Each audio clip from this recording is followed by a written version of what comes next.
আমি পায়েল। আজকে আমি তোমাদের সাথে শেয়ার করব চিংড়ি দিয়ে থোড়ের রেসিপি। এটার জন্য না একদম বেশি কিছু লাগবে না। আমি জানি তোমরা কম বেশি সবাই জানো, বাট আমি দেখাচ্ছি তাই প্লিজ একটু দেখে নাও। এটার জন্য না খুব সামান্য উপকরণ লাগবে।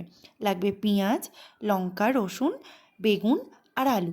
আর চিংড়ি তো লাগবেই, আর থোড় তো লাগবেই, কারণ এটা চিংড়ি দিয়ে থোড়। ব্যাস, মাছগুলোকে পরিষ্কার করে ধুয়ে নাও। চিংড়ির নোংরাগুলো ভালো করে বার করে নেওয়ার পর তাতে অ্যাড করে দাও হলুদ আর নুন।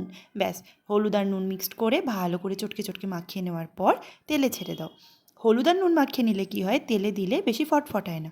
ভালো করে ভেজে নেওয়ার পর, খুব বেশি কড়া করে ভাজার দরকার নেই, মোটামুটি ভেজে নেওয়ার পর তেলের মধ্যে দিয়ে দাও পেঁয়াজ, লঙ্কা, রসুন। দিয়ে ভালো করে নাড়াচাড়া করে নাও। একটু যখন ব্রাউনিশ একটা কালার চলে আসবে, তার মধ্যে সবজিগুলো অ্যাড করে দিতে হবে। তার মাঝখানে আমি আমার ফেভারিট মাছটা তোমাদের দেখিয়ে দিলাম।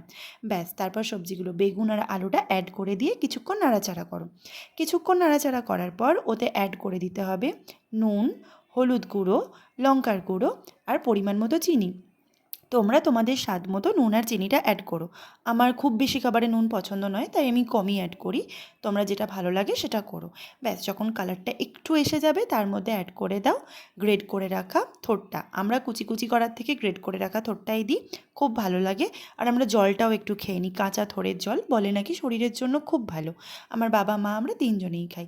তারপরে তার মধ্যে অ্যাড করে দাও ভেজে রাখা চিংড়িগুলো। চিংড়িগুলো অ্যাড করে দিলে অটোমেটিক টেস্ট হয়ে গেল একটা। ব্যাস, আর কি চাই।